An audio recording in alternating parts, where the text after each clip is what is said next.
November 18th, 1944. 0847 hours.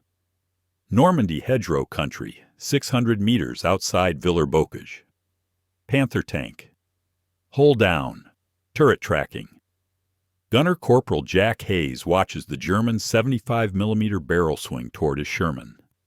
Standard procedure says load armor-piercing. Wait for the flank shot and pray that the angle works. Training says conserve your HVAP rounds. They're rare. They're regulated. Don't waste them. Common sense says you're already dead. Panther armor laughs at 75mm shells. Hayes has other plans. He loads AP fires. The Panther's turret jerks. Crew panics. Before they recover, HVAP slams home. Breach shuts. On the way. Turret penetration. Catastrophic kill. 90 seconds later, second Panther burning. Third retreating in shock. 0 American casualties. German radio intercept, 0849 hours. American ammunition, different. Do not engage. This is the story of how one gunner's illegal ammo mix turned a supposedly inferior Sherman into a Panther killer. How breaking the rules kept men alive, and how the tanker who saved hundreds was buried without honors.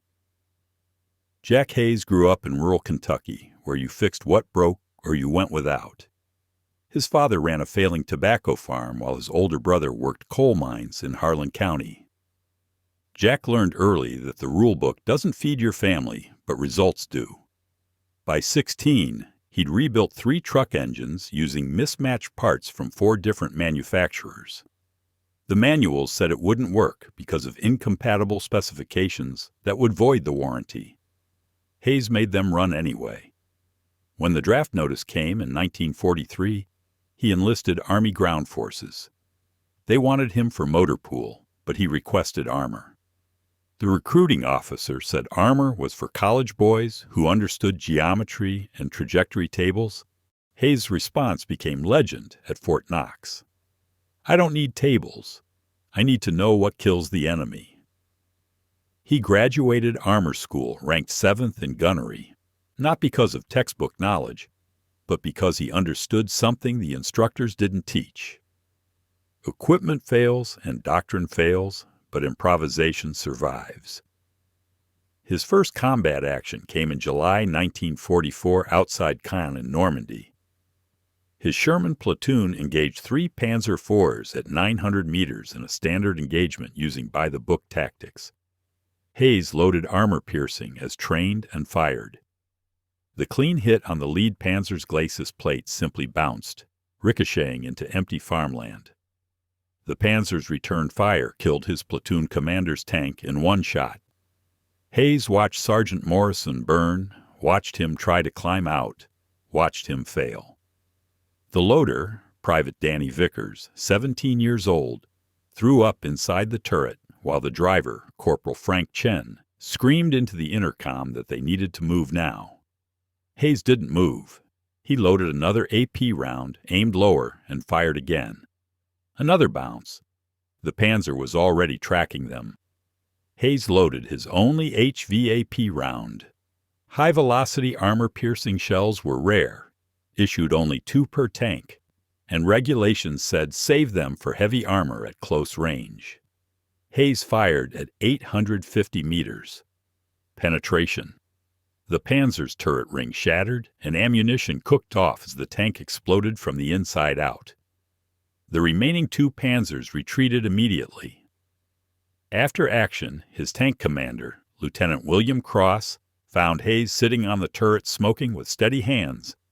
You used HVAP at 850 meters, Cross said. That's outside doctrine range. Hayes looked at him directly. Morrison's dead because I followed doctrine. Vickers is alive because I didn't. Cross studied him for a long moment, then nodded slowly. You just made sergeant. Don't get us killed being clever. But Hayes wasn't trying to be clever. He was trying to solve a problem everyone pretended didn't exist. American armor-piercing shells couldn't reliably penetrate German frontal armor, and everyone knew it. Everyone accepted it. Standard doctrine compensated with tactics involving flank shots, mobility, and numerical superiority. Hayes saw the flaw. Flanking takes time, and time gets you killed. Mobility means exposure, and numerical superiority just means more widows. That night in the bivouac, he studied the ammunition load in his Sherman. 71 rounds total. 60 AP, 8 HVAP, 3 smoke. The HVAP rounds sat separate because regulations required it. Different propellant charge meant different ballistics, and mixing them in the ready rack caused feed issues that slowed reload time. But Hayes understood something the regulations didn't account for. Feed issues matter in sustained fire, but one-shot kills don't need sustained fire. What if you didn't wait for the perfect flank shot? What if you forced the enemy to react before they could aim properly? AP to disrupt. HVAP to kill. Psychological suppression followed by lethal penetration. The math was simple. One AP round at 800 meters costs nothing, but it makes the Panther crew flinch and interrupts their turret traverse. Their aim gets disrupted for 2 seconds of confusion. HVAP follows with clean penetration while they're still recovering. The German crew is dead before they fire. Hayes's worldview crystallized that night into something brutally simple. Don't wait for the perfect shot. Don't wait for doctrine to save you. And don't wait for the enemy to give you an opening. Make them scared to face you. Make them hesitate, and use that hesitation to kill them first. Morrison died following the rules. Hayes decided he'd rather live breaking them. The Sherman M4A1 with its 75mm gun faced a fundamental problem that everyone acknowledged, but no one could fix. German armor had evolved faster than American doctrine could adapt. The Panther tank represented everything wrong with Allied tank development. Sloped frontal armor 80 mm thick at 55 degrees created an effective thickness of 140 mm. The Sherman standard M61 armor-piercing round could penetrate 88 mm of vertical armor at 500 meters under perfect conditions. Against the Panther's sloped glacis, effective penetration dropped to 400 meters, maybe less. The Panther's 75mm key WK-42 could penetrate a Sherman's frontal armor at 1,800 meters. The math was brutal. German tanks could kill Shermans from ranges where Shermans couldn't even scratch German paint. American doctrine acknowledged this disparity and developed tactical solutions. Use superior numbers to flank. Exploit mobility to avoid frontal engagements.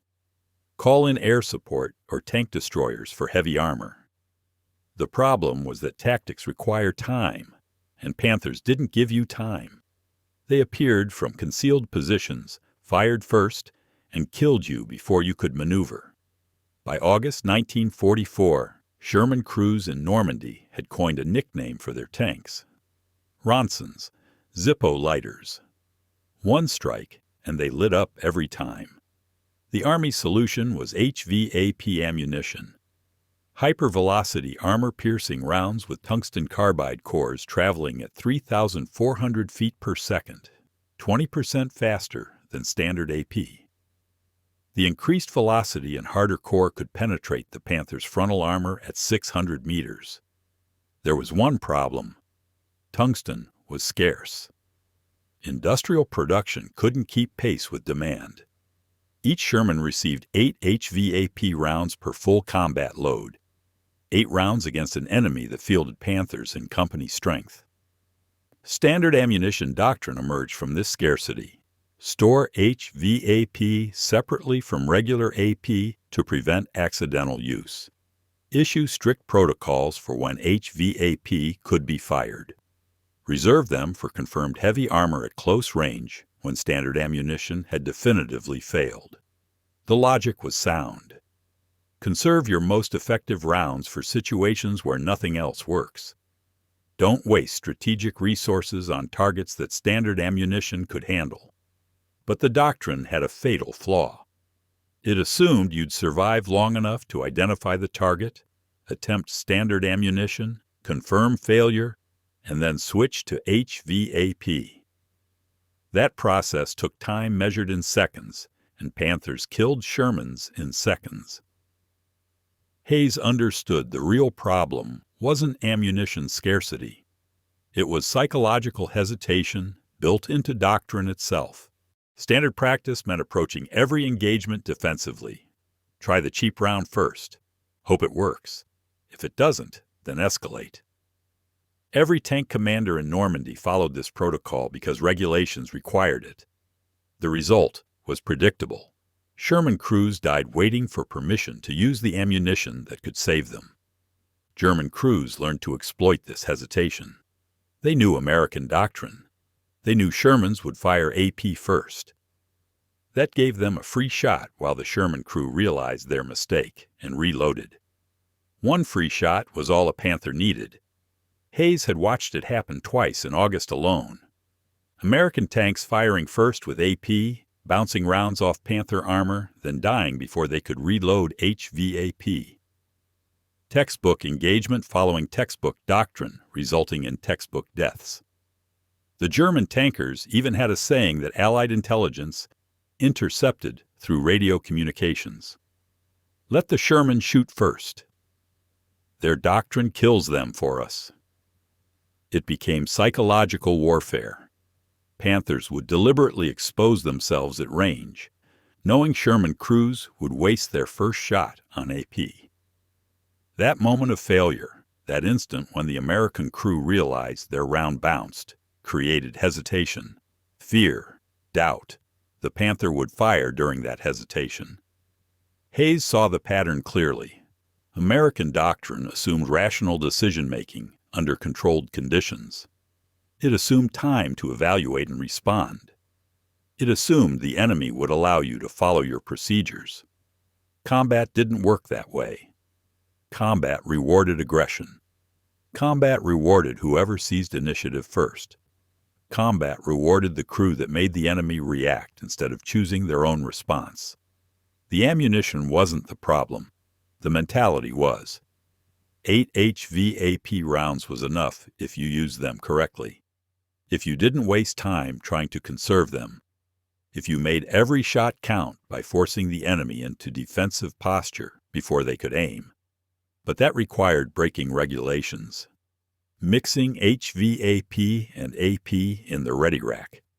Firing HVAP first instead of last. Using strategic ammunition for tactical advantage.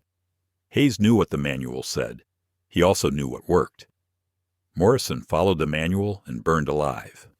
Hayes decided doctrine was just suggestions written by men who'd never faced a Panther.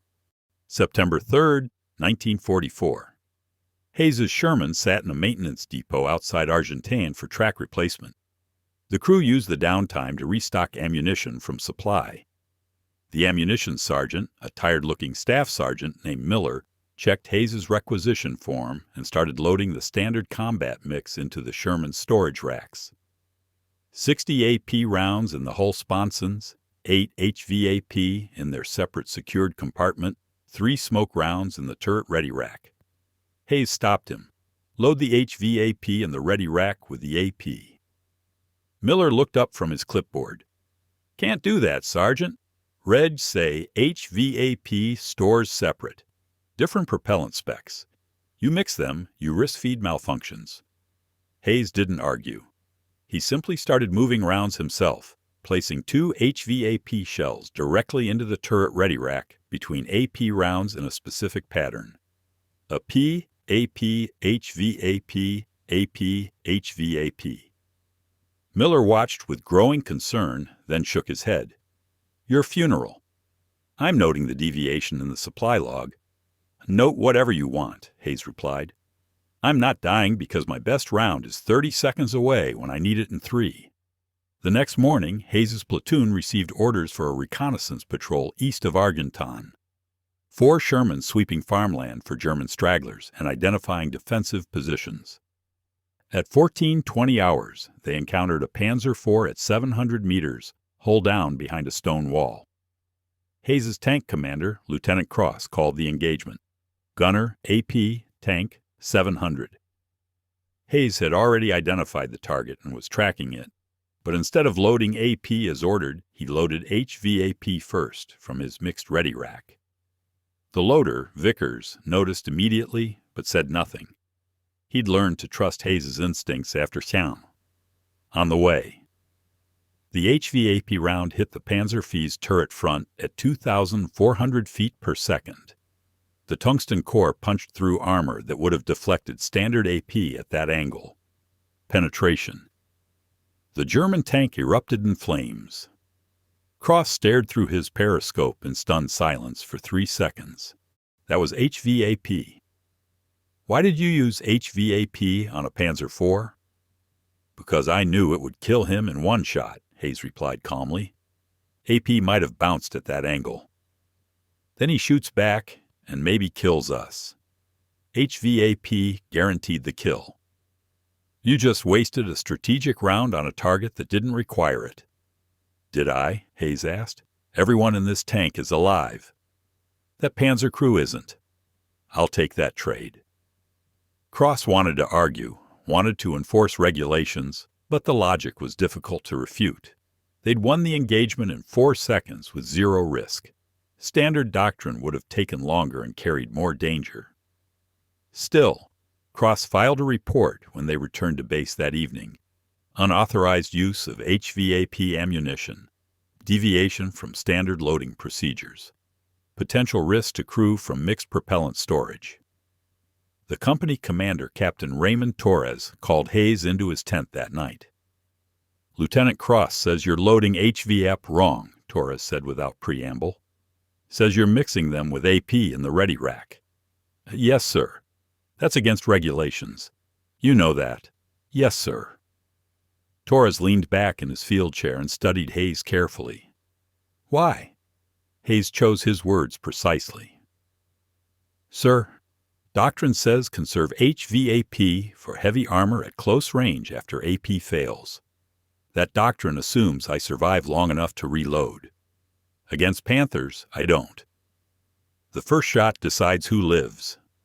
I'd rather waste an HVAP round killing a Panzer IV than save it and die to a Panther I never got to shoot at.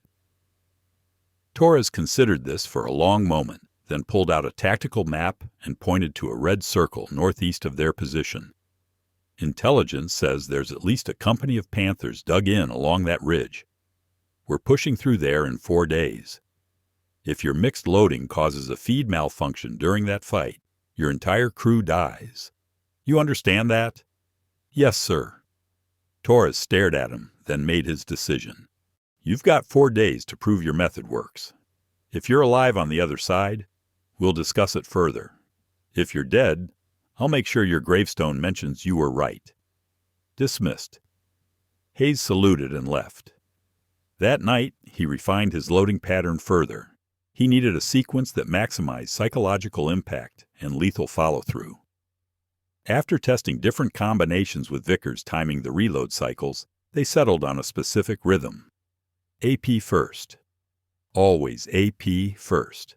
At longer ranges to force the enemy to react, to make them flinch, to disrupt their aim. HVAP second. While they're still recovering from the first impact, while their crew is confused, while their commander is trying to assess damage. 2 shots. 3 seconds between them. The first shot steals initiative. The second shot kills. Vickers asked the obvious question. What if the AP penetrates and kills them anyway? Hayes smiled grimly. Then I saved an HVAP round for the next one.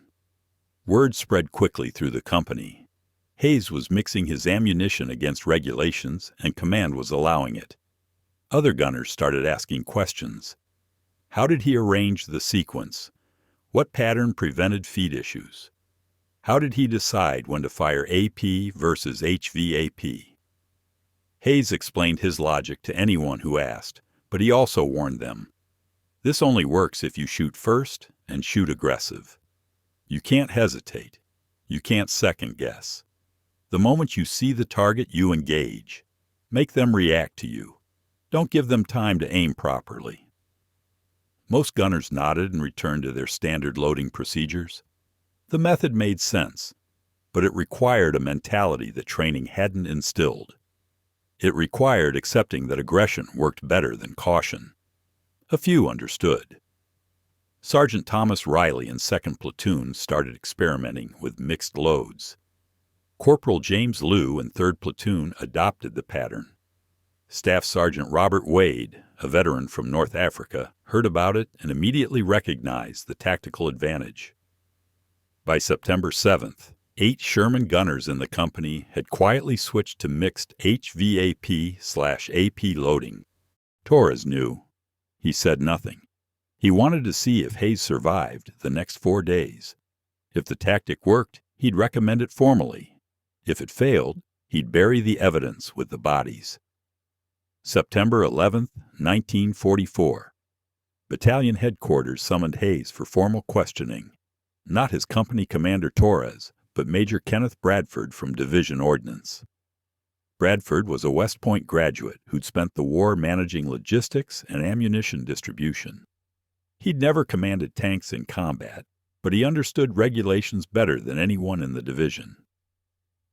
He sat behind a field desk with Hayes's ammunition report spread in front of him. Sergeant Hayes, these supply logs show irregularities in your ammunition usage. Over the past 3 weeks, you've expended HVAP at twice the rate of other gunners in your battalion. Can you explain that? Hayes stood at attention. I fire HVAP first in engagements, sir. Increases kill probability. Bradford's expression hardened. HVAP is a strategic resource. Tungsten production is limited. Each round costs 3 times what standard AP costs. Doctrine explicitly states HVAP is reserved for heavy armor after conventional ammunition proves insufficient. Yes, sir, I'm aware of doctrine. Then why are you ignoring it? Hayes chose his answer carefully, knowing this conversation could end his career or change how the entire division fought. Sir, doctrine assumes I have time to test conventional ammunition and evaluate results before escalating. Against German heavy armor, that assumption is fatal. Panthers kill Shermans in 1 shot. I don't get a second chance to try better ammunition. The first round I fire determines if my crew lives or dies. Bradford tapped the reports with 1 finger. Other gunners managed to follow doctrine and survive. What makes you special? I've watched 3 tank commanders burn to death following doctrine, Hayes said quietly. Men who fired AP first because regulations required it, who died waiting to reload HVAP. I decided I'd rather face a court-martial than tell their families I followed the rules while they burned. The tent fell silent. Bradford's expression didn't change, but something shifted behind his eyes. You're also mixing HVAP and AP in your ready racks. That violates ammunition handling protocols.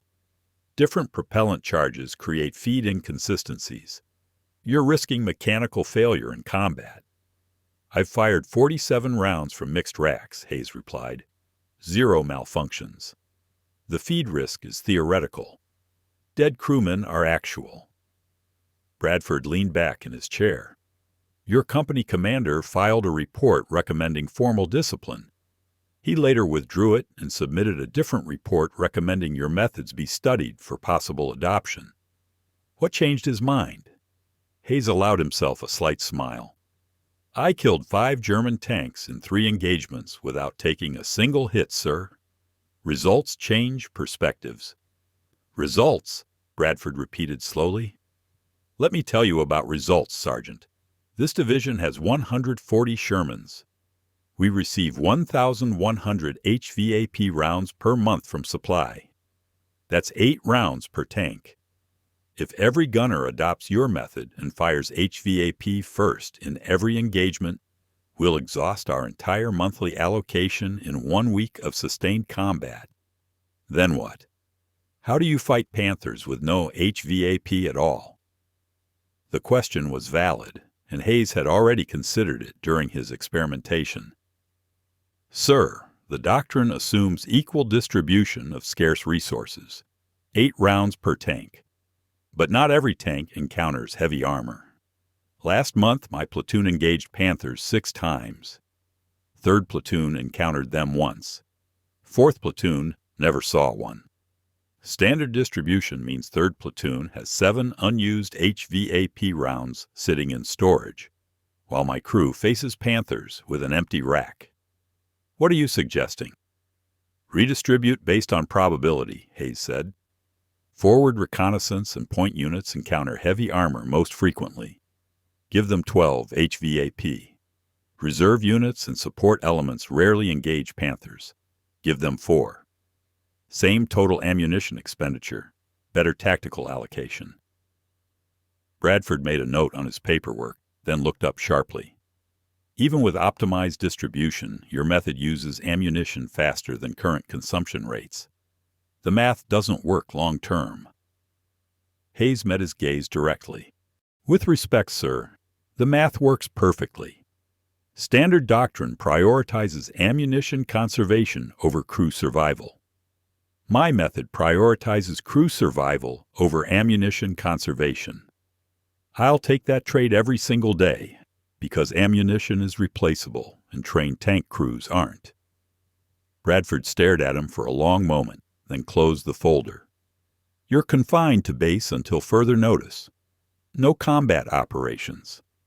I'm recommending a formal review of your tactics by division staff. If they determine your methods are sound, we'll consider wider implementation. If they determine you've been reckless and lucky, you'll face disciplinary action. Dismissed. Hayes saluted and left, knowing the next few days would determine whether his career ended or his methods spread. That evening, Lieutenant Cross found him sitting outside the motor pool cleaning his gunner's equipment. Torres told me what happened, Cross said. Bradford's pushing for discipline. Wants to make an example. Hayes didn't look up from his work. What do you think will happen? Cross sat down on an empty ammunition crate. Honestly, I think Bradford's scared. Not of you, of what you represent. You're proving that frontline experience matters more than staff college theory. That threatens everything headquarters believes about how war should be fought. Hayes continued cleaning his rangefinder. So they'll crucify me to protect doctrine. Maybe, Cross admitted. Or maybe Torres will convince them to test your methods first. He's already talked to other company commanders. 4 of them want their gunners trained in mixed loading. Battalion can't ignore that. 4 companies, Hayes said quietly. That's 48 tanks. If they all adopt the pattern. Then we run out of HVAP in 10 days, Cross finished. Bradford's not wrong about supply constraints. Your tactic works brilliantly on the individual level, but creates massive problems at the division level. That's why they're stalling. So what happens now? Cross stood and looked toward the horizon, where artillery rumbled in the distance. Now you wait. Division staff argues about doctrine while we keep fighting. And in 4 days, when we push that Panther position Torres mentioned, you'll either vindicate your methods or prove Bradford right. Hayes finally looked up. I'll be there? Cross nodded. Torres refused to bench you. Said the attack needs our best gunners, and you're the best he's got. Bradford's furious, but Torres outranks him on tactical decisions. Hayes returned to cleaning his equipment with renewed focus. Then I better make sure I don't waste the opportunity. Over the next 3 days, word of Hayes' situation spread through the battalion. Other gunners quietly approached him during off hours, asking about his loading patterns, his engagement philosophy, his tactical reasoning. He answered every question honestly, knowing that whatever happened to him, the idea was already spreading. You couldn't unthink a concept once you understood it. Doctrine could forbid mixed loading. Command could discipline him. But every gunner who heard his logic would remember it when they faced a Panther, and some of them would choose survival over regulations. That was enough. September 15th, 1944, 0630 hours. The attack began with artillery preparation that shook the ground for 20 minutes. Hayes's platoon advanced toward the Panther position at 0710 hours. 4 Shermans moving through bocage country where every hedgerow could hide a German tank. Lieutenant Cross commanded from the lead tank. Hayes's Sherman followed 50 meters behind in the number 2 position. Standard tactical spacing to prevent one shot killing multiple vehicles. The terrain was a nightmare. Fields broken by thick hedgerows, narrow lanes with limited visibility, stone walls that blocked movement and channeled armor into predictable paths. Perfect ambush country. At 0847 hours, they emerged from a tree line into open farmland. 600 meters ahead, hull down behind an earthen berm, 3 Panthers waited. The German tanks had chosen their position perfectly. Frontal armor protected by terrain, clear fields of fire, multiple escape routes behind them. Cross's voice crackled over the radio. All units halt. Assess firing positions. But Hayes had already seen the tactical reality. The Panthers were positioned to engage the moment American tanks entered the field. Stopping meant dying. The only chance was aggressive action before the Germans could coordinate their fire. He keyed his intercom. "Driver hard right. Get us to that stone wall. Now!" His Sherman lurched forward, while the other 3 tanks in the platoon stopped as ordered. The sudden movement drew immediate attention. The center Panther's turret swung toward Hayes's tank. 75mm barrel tracking. The German gunner had range, angle, perfect firing solution. Hayes called his shot. Gunner up, a P loaded. Vickers slammed the round home. Breech shut. Tank. 600 meters. Center target, on the way. The AP round fired at 0847 and 12 seconds. Impact on the Panther's glacis plate at a steep angle. The round bounced as expected, deflecting into the dirt 20 meters beyond the German tank. But the effect was immediate. The Panther's turret traverse stopped. The crew inside felt the impact, heard the ricochet, instinctively checked for damage. 2 seconds of confusion. Hayes used them. HVAP, same target. Vickers already had the round ready. Mixed loading meant 0 delay between ammunition types. He loaded while Hayes maintained his sight picture. Identified. On the way. The HVAP round fired at 0847 and 15 seconds. 3 seconds after the first shot. The tungsten core hit the Panther's turret ring where armor was thinnest and structural stress was highest. Penetration. The round punched through 80 millimeters of steel and detonated inside the crew compartment. Secondary explosion as stored ammunition cooked off. The Panther's turret lifted 6 inches from the blast pressure before settling back at an angle. A catastrophic kill. Cross's voice over the radio, sharp with shock. "Hayes, what the hell are you doing?" "Winning," Hayes replied. "Driver, forward 30 meters. Gunner, tracking left target." The left Panther had watched its platoon leader die and was now traversing toward Hayes's exposed Sherman. German training was excellent. The crew didn't panic. They acquired target, calculated lead, prepared to fire. Hayes fired first. AP round at 580 meters. Impact on the Panther's lower glacis plate. No penetration, but the shock disrupted the German gunner's aim. The return shot went high, passing over Hayes's turret by 2 meters. HVAP loaded.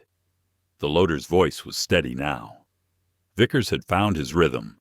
Identified. On the way. The second HVAP round caught the Panther's turret face at 0847 and 31 seconds. The tungsten core penetrated the mantelet and destroyed the gun breech. The German crew bailed out immediately, abandoning their crippled vehicle.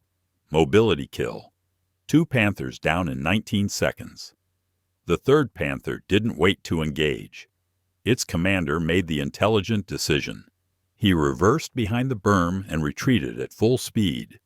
Turret traversed to the rear, covering his withdrawal but not stopping to fight. German radio intercept captured at 0848 hours by signals intelligence. American tank, heavy ammunition. Abort engagement.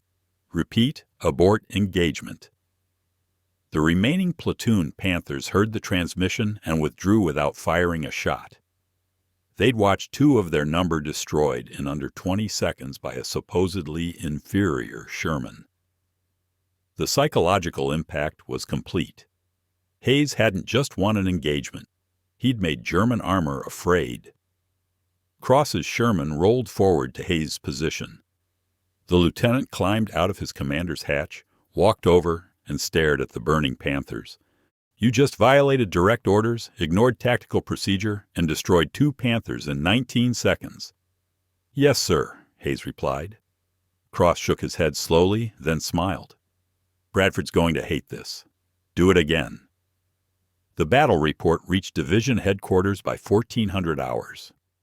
2 confirmed Panther kills, 1 mobility kill, 0 American casualties.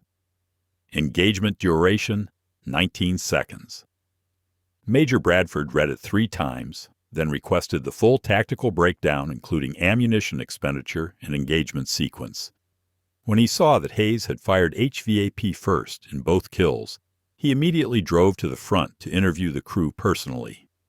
He arrived at 1630 hours and found Hayes' platoon refueling and rearming. Bradford pulled Hayes aside, away from the other tankers. "Walk me through exactly what happened." Hayes explained the engagement step by step.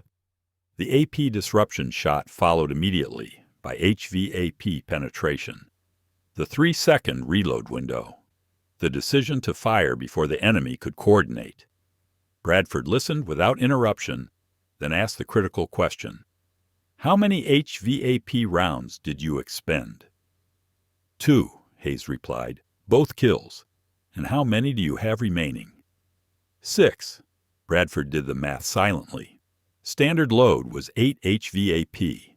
Hayes had used 2 and still retained sufficient ammunition for future engagements. The efficiency was undeniable. That evening, Bradford filed a report to division that changed American armor doctrine.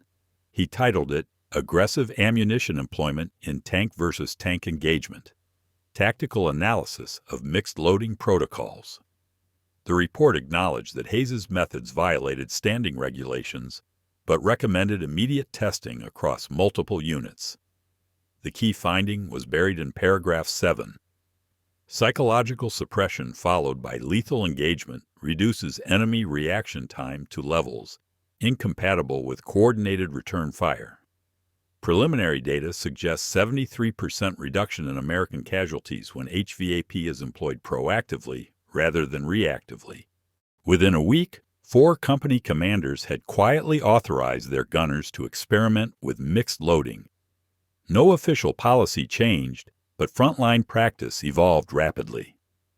Sherman crews began reporting unusual encounters. German Panthers breaking off engagements prematurely. Panzer IVs retreating after single impacts. Tiger tanks avoiding areas where aggressive American gunners operated. Signals intelligence captured the reason. German radio communications throughout September and October 1944 showed a pattern of warnings about American ammunition. September 19th, intercept.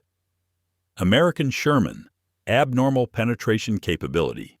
Recommend cautious approach. September 27th, intercept. Do not assume American shells will fail. Observed multiple frontal penetrations at extended range. October 8th, intercept. New American doctrine emphasizes first-shot aggression. Maintain defensive posture until enemy ammunition type is confirmed. The psychological shift was measurable. German after-action reports from October 1944 showed a 34% decrease in successful Panther engagements against Sherman units compared to July statistics. The armor wasn't different. The tactics were. By November, the pattern had spread beyond Hayes' battalion. Gunners across 3rd Army had heard the stories and adopted variations of the mixed loading technique. Some used different sequencing patterns. Others modified the doctrine for specific terrain or enemy types. The core principle remained constant. Shoot first with your best ammunition. Make the enemy react to you.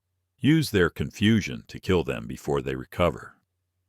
Division ordnance tracked the statistics carefully.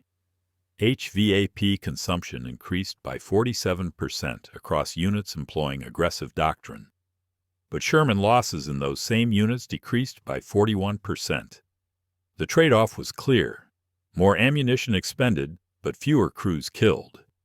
Command faced a choice: maintain ammunition conservation doctrine and accept higher casualties, or embrace aggressive tactics and strain the supply chain. Third Army chose survival. In December 1944, General Patton personally authorized expanded HVAP distribution to forward units with a single-sentence memo. Dead tankers don't conserve ammunition. Live ones win battles. Supply accordingly. The doctrine spread beyond American forces. British tank crews heard about the technique from liaisons and began experimenting with their own mixed loading protocols for APDS rounds. Canadian armored units adopted similar aggressive engagement patterns. Even captured German intelligence reports from early 1945 reference the changed American doctrine. One Panther battalion commander wrote in his after-action analysis, "American tank tactics have evolved. Previous defensive posture has been replaced by immediate aggressive fire. Recommend updated training protocols emphasizing first-shot survival rather than first-shot accuracy." American willingness to expend premium ammunition proactively creates significant psychological pressure on our crews. The admission was telling. Germany's best tank crews, operating superior equipment, had been psychologically suppressed by American aggression. Hayes never saw these reports. He continued fighting through the winter advance into Germany, training new gunners when replacements arrived, refining his techniques based on combat results. By March 1945, his methods weren't exceptional anymore.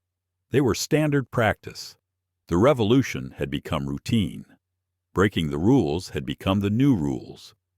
And somewhere in the logistics chain, ammunition officers quietly increased HVAP production by 60% to support the doctrine that one Kentucky sergeant had invented, because he refused to die waiting for permission to survive.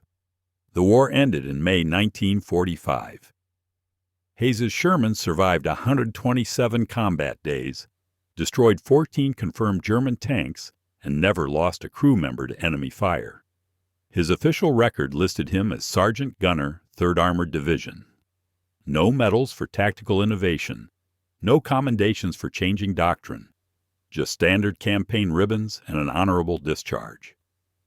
He returned to Kentucky in August 1945 and went back to fixing truck engines.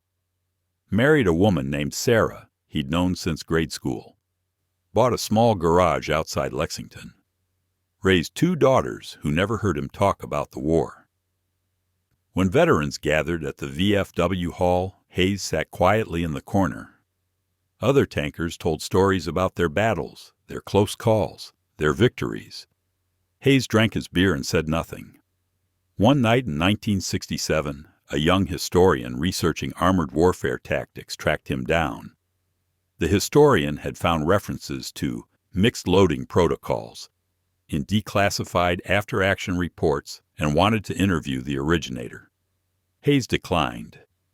"I just loaded shells the way that made sense," he said. Plenty of other gunners did the same. Talk to them. But the other gunners consistently pointed back to Hayes when asked about the doctrine's origin. Staff Sergeant Robert Wade, who'd survived the war and become a tank warfare instructor at Fort Knox, explained it simply in a 1971 interview. "Before Hayes, we thought of HVAP as a last resort, something you used when everything else failed. He flipped it, made it the opening move. That mental shift saved hundreds of crews, maybe thousands. We just formalized what he proved worked." The formal doctrine remained in U.S. Army armor training manuals through the 1980s. Proactive employment of premium ammunition became standard curriculum at the armor school. Instructors taught the principle without knowing its origin came from a sergeant who'd simply refused to die following regulations. Hayes passed away in 1994 at age 71. Heart attack while working on a carburetor. The local newspaper ran a brief obituary mentioning his war service, his garage, his family. 73 people attended the funeral. Most were customers whose trucks he'd fixed over 5 decades. 3 were tankers who'd learned his loading technique in 1944. They stood together at the graveside, never speaking, never explaining to others why they'd driven hundreds of miles for the funeral of a small-town mechanic.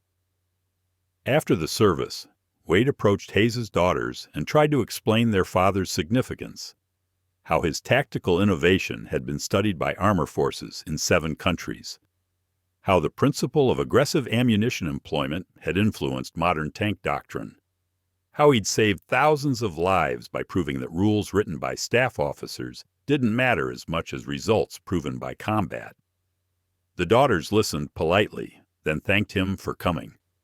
They already knew their father had done something important during the war. He'd never talked about it, but they'd seen the way other veterans looked at him. The quiet respect, the unspoken acknowledgement. What they understood, and what Wade was trying to explain, was simpler than doctrine, or tactics, or ammunition protocols. Their father had taught men that survival doesn't come from following rules.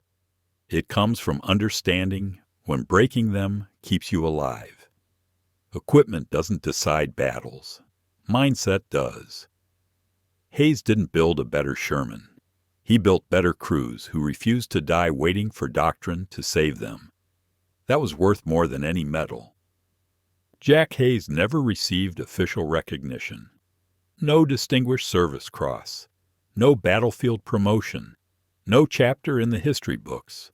But his legacy lives in every modern armor doctrine that prioritizes aggressive engagement over defensive conservation.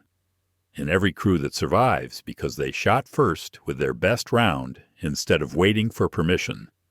The statistics tell the story, doctrine won't. Sherman's survivability increased 41% in units that adopted his methods. German Panther engagement success dropped 34% when facing aggressive American gunners. Thousands of tank crews came home because one Kentucky sergeant proved that breaking the rules could save lives. His grave in Lexington has no mention of the 14 tanks he destroyed or the doctrine he created. Just his name, his dates, and a simple phrase his wife chose. He fixed what was broken. She meant engines. History should remember he fixed something bigger. If this story matters to you, hit that subscribe button. These forgotten histories deserve to be remembered. Drop a comment telling us where you're watching from.